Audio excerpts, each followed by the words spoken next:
syntymäni vuosi oli Suomen suuriruhtinaskunnassa suuren myllerryksen aikaa. Me emme anna nuorukaisiamme Venäjän armeijaan! Uudet aatteet vyöryivät yli Euroopan. Suomessa kaivattiin itsenäisyyttä. Avasimme ovia Eurooppaan ja katsoimme kuvaamme peilistä. Keitä me olemme? Mihin me uskomme?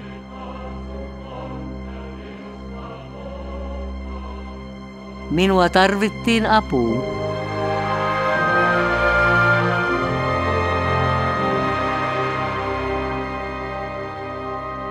Kotimaan tarkoitus on kohottaa ihmishenkiä näkemään sen ikuista päämaalia, että ihmishenki on Jumalasta ja pyrkii takaisin Jumalan luo.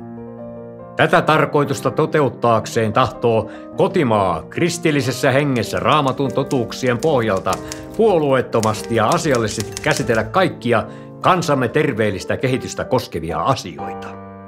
Niin.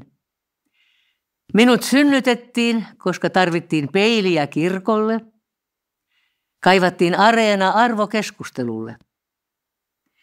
Silloin elettiin vielä yhtenäiskulttuurin aikaa. Sain seurata nuoren Suomen vaiheita. Kyllä löytyy bolshevistisia piirteitä nykyaikaisissa löyhissä siveyskäsityksissä meilläkin. Onko perhe-elämä rappeutumassa? Haluavatko perheenäidit enää ollenkaan valmistaa itse ruokia lapsille? Aikamme on hajanaisuuden aikaa. Riidan äänet täyttävät ilman. Alastomana elehtiminen on merkki häveliäisyyden häviämisestä. Siveetön ihminen on mätäpaise ympäristössä. Voi kyllä, minä olen sitten osannut olla joskus huolissani. Toisaalta minä peilasin ajan henkeä ja sen huolia. Joskus maailma tuntui muuttuvan niin kovin nopeasti, että ei siinä pysynyt nuori kansakunta eikä sen lehdistö oikein edes mukana.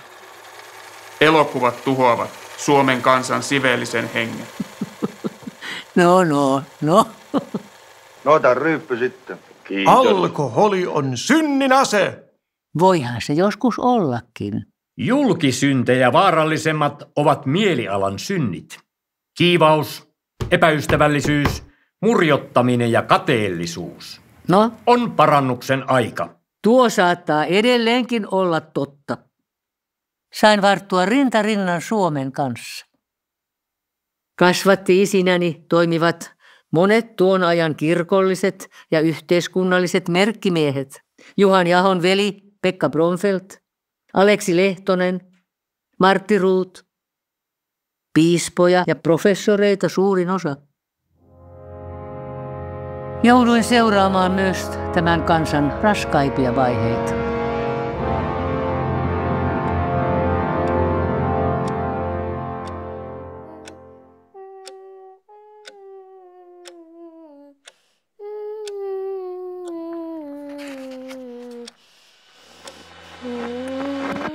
Kimppuumme on hyökätty.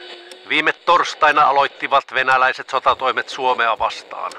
Lentovoimat tekivät hyökkäyksen eri osiin maatamme.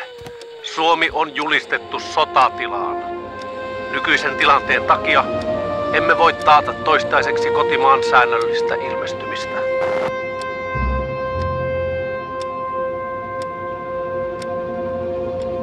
Mitä siinä olisi voinut lukijoille sanoa? Koko Suomi suri ja pelkäsi.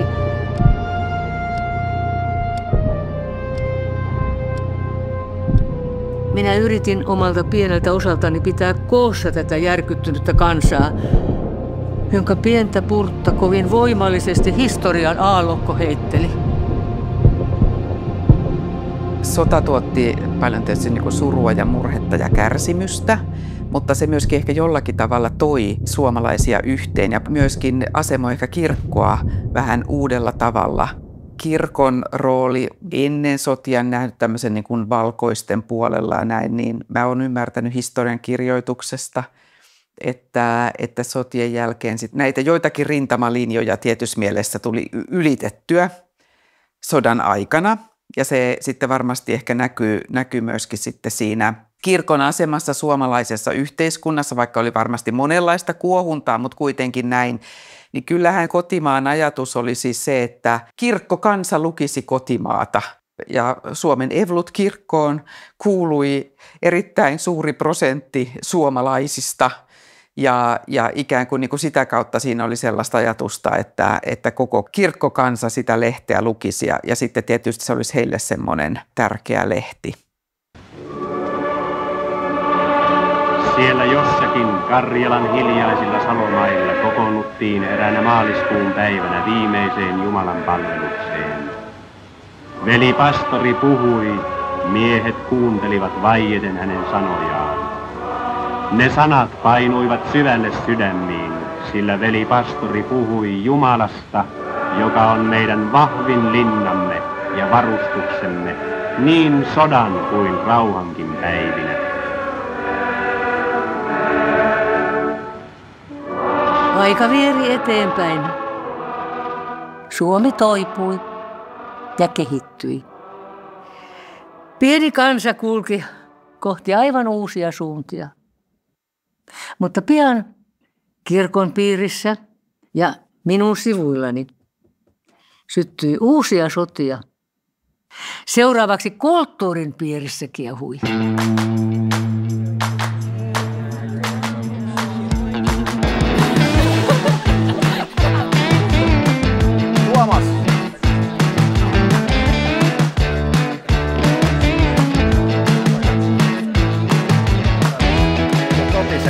Minä sanoin teille, kun tulee päivä, niin te huudatte, täällä on Herra ja tuolla on Herra ja joka puolella Herra ja hiiala.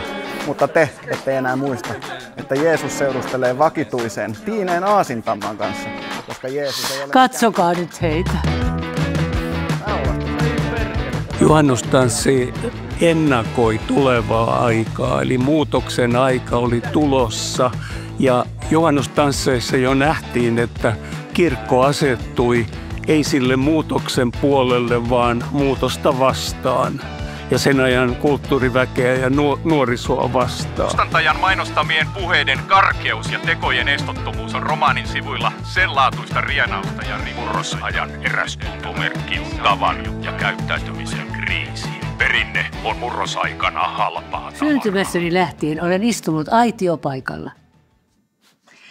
Mitä vain kirkossa ja uskonnon kentällä puhuttiin, sovittiin, riideltiin ja ihmeteltiin. Siellä olin minäkin.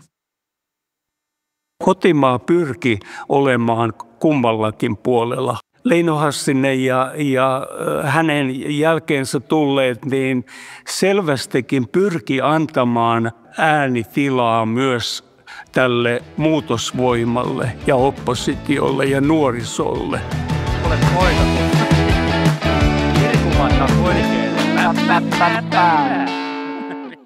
Ja kun yksi kiista oli vihdoin jäämässä taakse, uusi oli jo hyvää matkaa alkamassa. Kun ajattelen 80-luvun ja 90-luvun keskusteluja kirkossa, niin välillä vähän harmittaa ja melkein hävettääkin, että me käytimme niin paljon aikaa ja rahaa näihin keskusteluihin virkakysymyksestä ja seksuaalietiikasta sen sijaan, että olisimme käyttäneet enemmän aikaa kysymykseen, miten ihmisen käy tässä maailmassa ja tulevassa maailmassa.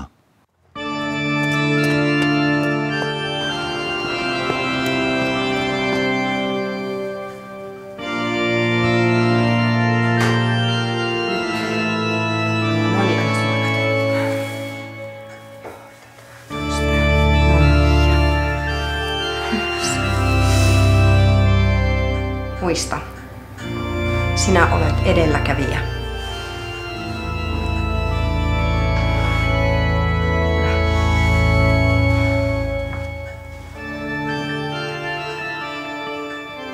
Niin naispapeuskeskustelun erityinen haaste Kotimaa-lehdelle oli tietysti puolueettomuuden vaatimus. Ja siinä minusta Kotimaa onnistui. Kyllähän kävi selväksi, mikä on Kotimaan oma kanta. Siitä ei ole kyse. Mutta ymmärtääkseni Kotimaa käsitteli eri osapuolia tasapuolisesti. Se on minun muistikuvani. Kotimaa oli silloin 80-luvun lopulla erittäin tunnettu kaikkialla. Voi sanoa, että kotimaalla oli suuri arvovalta myös kirkossa, koska sen omistivat kaikki kirkon herätysliikkeet ja järjestöt ja myöskin kirkkohallitus. Sitä sanottiin usein kirkon puoliviralliseksi äänenkannattajaksi, vaikka eihän se sitä ollut, mutta se tarkoitti sitä, että sen taustana oli koko kirkko. Se oli myöskin erittäin hyvä niin kuin kenttä, koska kun mä kirjoitin, niin mä kirjoitin oikeastaan koko kirkolle, riippumatta siitä, mikä oli herätysliikesuuntaus ja myöskin kirkon ulkopuolelle. Se oli niin kuin linkki sekä kirkkoon päin että yhteiskuntaan päin. Se on huikea ajatus, että kun tuli vuosituhannen vaihde, niin kotimaa oli ilmestynyt silloin melkein 100 vuotta. Ja se tarkoittaa sitä, että kotimaalla oli siinä vaiheessa ollut satoja tuhansia lukijoita monessa eri sukupolvessa. Kotimaan lukijoita, vaikka ne on hyvin erilaisia, niin yksi semmoinen heitä yhdistävä ja kuvaava asia on, että he ovat hyvin sitoutuneita lukijoita. Se näkyy muun muassa siinä, että kuinka paljon käytetään aikaa lehden lukemiseen. Mä oon miettinyt sitä monta kertaa, että se sitoutuneisuus näkyy myös siinä, että palaute saattaa olla usein aika niin kuin tunneperäistä. Ja silloinhan se kertoo siitä, että kotimaa on tosi tärkeä silloin, että mitä tunteikkaammin tietyllä lailla reagoidaan joihinkin asioihin. Kotimaa-lehteä hän rakasti. Kenelle tahtoi antaa hyvän lahjan, sille hän tilasi kotimaan. Varsinkin viimeisinä vuosinaan, kun hän taudin runtelemana oli joutunut toimettomaksi. Kävi kotimaa hänelle mitä rakkaimmaksi seuralaiseksi. Kangistuneet, kipeät kädet eivät voineet enää pidellä kirjoja, mutta lehti niissä vielä pysyi. Kotimaan saapumista silloin aina odotettiin melkein kiihkeästi. Niin, olen minä tainnut olla monelle kovin tärkeä.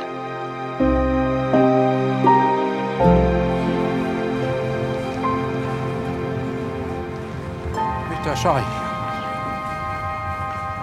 Mitä meidän sai? Mitä meidän sai? Kotimaa-lehti on ollut semmoinen lehti, joka on kirkon viranhaltijoille tullut aina niin kuin Manulla illallinen. Työnantaja on sen jokaiselle viranhaltijalle tilannut ja se on mennyt niin kuin tämmöisenä työsuhdelehtenä ja etuoikeutena. Ja se on 89 vuodesta asti mulle henkilökohtaisesti tullut. Ja sitten mä olen sitä lukenut jo paljon ennemmin mun isovanhempieni luona. Isoisäni oli vuosikymmenet kirkkovaltuustossa ja neuvostossa ja hän sai myöskin sen lehden kotiin ja siellä sitä aina sitten jo ihan lapsesta asti se on ollut tuttu lehti. Ja mua on erityisesti kiinnostanut se, että mä oon pystynyt sieltä näkemään niitä tietoja, että ketä on valittu mihinkäkin virkoihin, onko niissä tuttuja ihmisiä ja missä päin kukakin liikkuu. Ja onpahan sitten kerrottu myöskin eläköityvistä kollegoista ja sitten niistä, joiden elämä on päättynyt, niin niidenkin tiedot on aina löytynyt sitten lehdeltä. Että se on ollut tämmöinen yleishyödyllinen informaattori.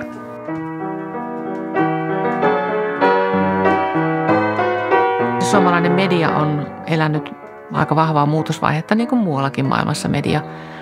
Siihen on vaikuttanut se, että jakelukustannukset on kasvaneet kaikkialla ja sitten toisaalta ihmisten lukutavat on muuttuneet. Että aika moni lukee lehtensä verkosta, joko ihan juttuina tai sitten näköislehtenä. Kun mä mietin kirkollista mediaa ja kirkosta kertovaa journalismia, niin kyllä Kotimaa on ollut ja on edelleen yksi niistä medioista, jota itse seuraan ja josta hankin tietoa. Mä ajattelen, että Kotimaan vahvuuksia tai syytä sille, miksi se pysyy ajankohtaisena, on sen valtakunnallisuus. Kotimaassa on sellaisia aiheita, jotka nitovat kristinuskoa muihinkin teemoihin kuin vain jokapäiväiseen kirkolliseen elämään. 120 vuotta sitten tarvittiin jonkinnäköinen ikkuna kirkkoon ja piti päästä mukaan yhteiskunnalliseen keskusteluun ja siksi Kotimaa perustettiin. Ja oikeastaan se sama tehtävä tässä on edelleenkin. Eli Kotimaa on yhteiskunnalliskirkollinen lehti. Sen tarkoitus on kertoa kirkon asioista ja peilata kirkon suuretta yhteiskuntaan. Kotimaan tehtävähän on myös olla ikään kuin ikkuna kirkosta ulospäin. Ja sitten toisaalta myöskin ehkä joskus me katsomme kirkkoa pikkusen ulkopuolelta. Lisäksi kotimaa on ehdottomasti yksi osa kirkon muistia.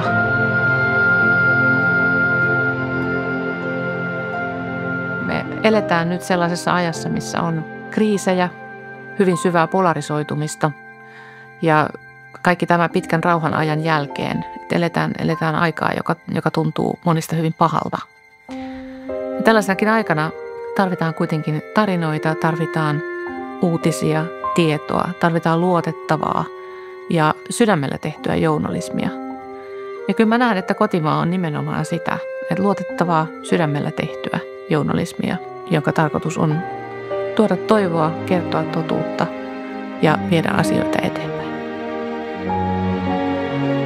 Yli 40 000 kertaa on auringon kehä ylleni noussut.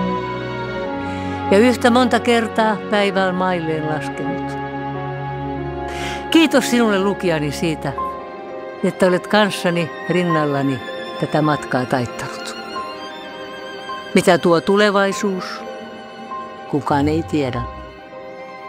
Mutta sen tiedän, että kuljen sitä kohti uteliain mielin.